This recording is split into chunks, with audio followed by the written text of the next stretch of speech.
How to convert landscape video to portrait in CapCut PC.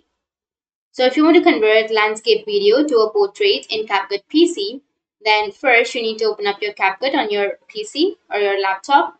Once you've opened, you can go for the new project or you can go for the existing project. So I'll be choosing an existing project and import the video. Once you've imported the landscape video, now here you will have the landscape mode, right? So if you want to convert this video to a portrait, then you need to simply go for the ratio option, which is here on the bottom right side of that video. Click on the ratio, and once you click on the ratio here, you need to choose a ratio which is 9:16. Click on it, and here you will have portrait.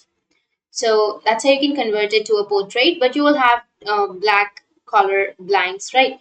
Now, to remove these black areas, what you need to do is scroll down and you need to go for canvas.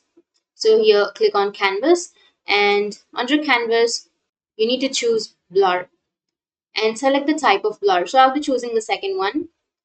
And that's it. Now, if you play your video, then you will have your video converted to portrait. So that's how you can convert your landscape video to a portrait. And if you have any questions, feel free to comment below. Thanks for watching.